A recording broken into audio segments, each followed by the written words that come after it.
Halo teman-teman Digipreneur, kembali lagi bersama saya Mr. Royli di YouTube Digipreneur. Dan di YouTube Digipreneur ini saya akan sharing ya, saya akan sharing buat teman-teman cara pasti menambah follower Instagram ya. Jadi saya akan sharing ya, cara pasti menambah follower Instagram kamu ya dari segi konten ya. Jadi kita bahas tentang kontennya di sini ya. Jadi kali ini saya akan share cara pasti menambah follower Instagram kamu, ya kan?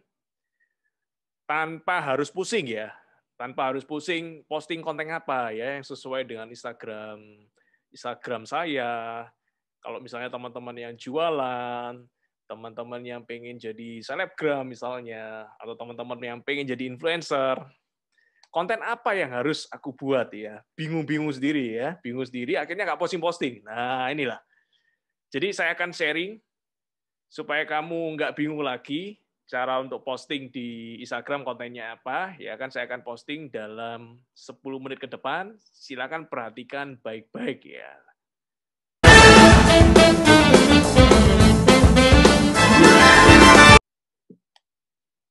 Oke, sekarang kita mulai. Jadi saya akan share materi saya. Jadi materi-materi yang saya bagikan ini isinya daging-daging ya. Jadi materi yang mungkin di luaran itu berbayar ya, materi berbayar ya. Saya akan share buat secara free, secara gratis buat teman-teman ya. Jadi ini ya, cara pasti menambah follower Instagram kamu ya. Nah, saya akan bahas lebih detail dari segi konten ya. Di video sebelumnya saya udah bahas ya tentang yang namanya komitmen ya. Bahwa cara pasti untuk menambah follower kamu adalah kamu harus posting ya. Jadi teman-teman harus posting minimal satu aja tiap hari. Jadi nggak berat ya. Jadi bukan sesuatu yang wow, bukan sesuatu yang sangat-sangat berat, yang sesuatu yang sangat-sangat besar ya. Ini it's a small thing ya. Ini sesuatu yang kecil. Yang kecil yang bisa dikerjakan cuma beberapa menit saja ya. Jadi jangan bilang ke saya, wah gak ada waktu ya kan, sibuk ya kan. Wong kita kamu ini bukan presiden ya. Kita ini bukan presiden ya. Kita ini bukan kayak, jadi kamu itu bukan sibuk, tapi sok sibuk ya. Kamu ini sok sibuk ya. Jadi komitmen posting aja minimal satu posting setiap hari ya. Tujuannya apa? Supaya relevan ya buat audiens kamu ya. Nanti detailnya kamu bisa nonton di video-video sebelumnya.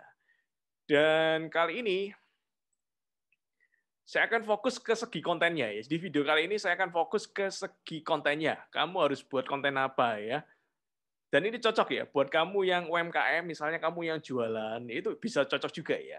Jadi cocok juga buat kamu ya. Jadi misalnya, kan kadang kamu bingung ya.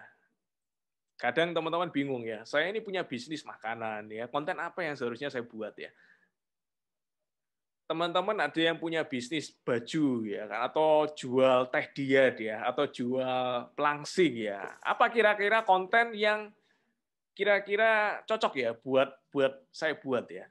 Dan ini pertanyaan yang umum ya. Jadi kayak template ya, tanya ke saya ini, bisnis saya jualan sepatu, kontennya kira-kira apa? Bisnis saya ini kira-kira apa? Nah, ini ya. Jadi saya bahas semua di video kali ini. Jadi teman-teman tinggal nonton aja video ini beres semua. Oke?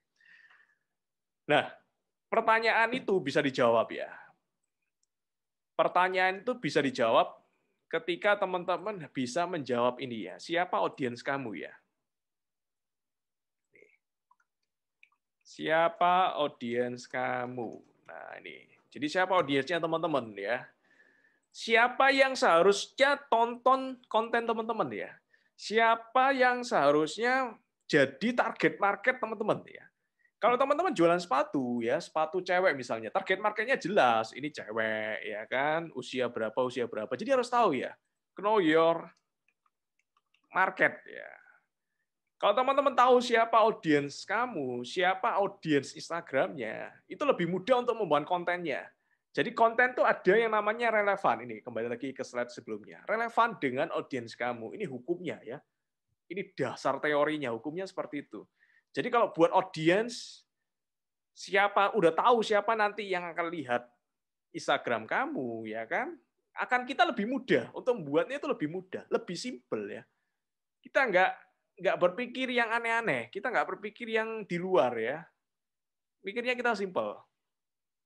Tapi kalau misalnya teman-teman nggak tahu ya, siapa yang seharusnya lihat Instagram saya, siapa yang harusnya lihat IG-ku ya, tapi nggak tahu. Nah itu bingung malah ya.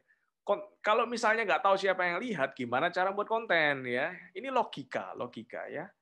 Logika, saya tulis besar-besar di sini ya. Logika berpikir. Ya. Jadi itu logika ya. Jadi jangan tanya lagi. Setuju nggak kamu ya? Jadi kalau teman-teman setuju nggak statement saya ya? Jadi logika berpikirnya. Yang setuju silakan like di bawah ya. Yang setuju silakan like di bawah.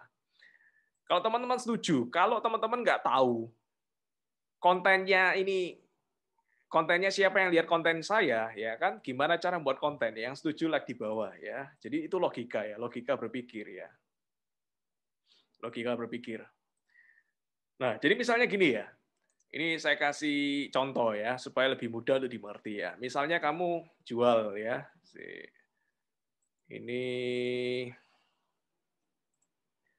saya bikinkan yang lebih besar ya, jadi lebih enak ya. Nah, misalnya teman-teman jual produk pelangsing ya, produk pelangsing, IG-nya ya, IG jualan produk pelangsing. Nah, maka audiens kamu siapa? Ayo, ini pertanyaan saya, silakan ya. Buat teman-teman yang udah tahu, jawabannya komen aja di bawah ya. Ini latihan ya buat teman-teman. Jadi teman-teman komen itu supaya kita dilatih berpikir ya. Misalnya Instagram saya jualan produk langsing. Kira-kira audiensnya siapa aja? Nah ini tebak-tebakan ya. Silakan komen di bawah. Audiensnya potensial. Kalau menurut saya ya, tidak ada jawaban yang benar, tidak ada jawaban yang keliru ya. Kalau menurut saya berarti gini. Produknya jualan langsing, ya kan? Berarti audiensnya teman-teman, berarti cewek, ya kan? Cewek, ya, wanita. Yang pakai produk langsing itu siapa sih? Ya kan? Ibu rumah tangga juga kan? Karyawati, ya. ABG, ya.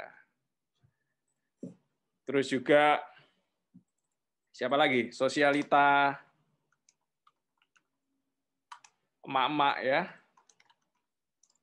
Emak-emak di rumah. Yang nggak suka kalau badannya gemuk. Nah, ini ya. Pakai produk langsing. Jadi ini, nah, kita udah tahu, oh ini ternyata kira-kira cewek ya, cewek wanita. Nggak mungkin cowok cari produk langsing ya. Ya ada juga sih, tapi jarang ya. Ibu rumah tangga yang nggak mau badannya gemuk, ya kan? Karyawati yang nggak mau minder. Ibu rumah tangga yang nggak mau gemuk, ya kan? ABG, sosialita, ya itu bisa juga ya. Nah, dari sana kita tahu ya. Nah, kita udah tahu ini audiens kita, ya, audiens di Instagram kita. Berarti sekarang pertanyaannya adalah sekarang kita buat apa? Kita buat kira-kira konten apa ya? Ini pertanyaan yang harus dijawab ya. Konten apa yang perlu dibuat? Nah, ini ada pertanyaan-pertanyaan. Jadi kontennya apa? Konten yang edukatif buat mereka ya. Nah, bisa. Misalnya kamu bisa ini loh, kamu bisa buat konten ini loh, makanan yang menggemukkan badan kamu. Nah, itu bisa. Jangan dimakan. Inilah kalori-kalori besar di makanan-makanan yang inilah daftar makanan yang harus dijauhi kalau kamu mau badannya langsing. Nah, kayak gitu konten-konten. Lalu juga bisa informasi penting ya, sama kayak edukatif ya buat mereka. Lalu juga bisa hal-hal yang menarik perhatian mereka. Contohnya gimana? Contohnya gini. Ternyata kalau kita kerja sambil duduk terus-menerus berjam-jam, itu menambah kegemukan kita menurut statistik. Nah, itu bisa juga, itu menurut riset. Itu kan hal-hal yang menarik perhatian ya. Ini menarik perhatian. informasi penting. Ini saya bold, saya garis supaya teman-teman paham ya. Lalu juga hal-hal yang memberikan inspirasi itu juga bisa ya. Hal-hal yang menginspirasi mereka. Misalnya dulunya berat badannya sekian ya, gemuk sekali ya. Misalnya berat badannya dulu 70 kilo ya. Setelah melakukan olahraga ini, jadi ternyata berat badannya menurun jauh ya. Malah ada fotonya before after. Nah, itu kan hal-hal yang menginspirasi. Nah, menginspirasi mereka. Itu bisa ya, bisa teman-teman buat ya. Itu teman-teman bisa buat. Nah, itu ya, itu kontennya ya, jenis kontennya. Jadi ketika teman-teman melakukan pemetaan ini yang disebut dengan mapping ya. Ini teknik mapping ya. Nah, ini disebut dengan teknik mapping. Nah, ini saya kasih tools ya. Buat teman-teman ya. Ini memapping, memetakan kira-kira kontennya apa, ya kan? Apa saja konten-konten yang bagus buat mereka. Dari sini udah tahu, udah kejawab pertanyaannya. Dan juga kira-kira yang nonton Instagram teman-teman itu siapa aja. Nah, ini kita mapping ya. Itu namanya mapping. Jadi dengan yang namanya mapping ya kan, dengan yang namanya teman-teman membuat sebuah konten seperti ini, maka teman-teman pasti akan bisa menambah jumlah follower Instagram kamu ya dengan konten-konten kamu yang kamu buat ya. Oke? Silakan teman-teman share video ini ke Facebook, ya, Twitter dan WhatsApp kamu, dan jangan lupa untuk follow Instagram saya ini di kiri saya ya. Nah, ini Instagram Mr. Doroili. Lalu juga saya share buat teman-teman, ini Telegram Group, silakan gabung aja gratis, supaya bisa belajar lebih jauh ya. Bisa belajar lebih dengan saya gratis ya. Nah ini. Dan juga bisa masuk ke entrepreneurku.com. Nah ini nanti edukasi, bisa belajar lewat WhatsApp secara gratis. Ya. Ini kan menarik banget ya, buat teman-teman ya. Silakan. Lalu juga kalau ada komentar, ada pertanyaan buat yang perlu saya jawab untuk di video selanjutnya, teman-teman tinggal tanya aja di kolom komentar. Tulis aja di sana. Oke, sukses buat teman-teman. Salam Digipreneur.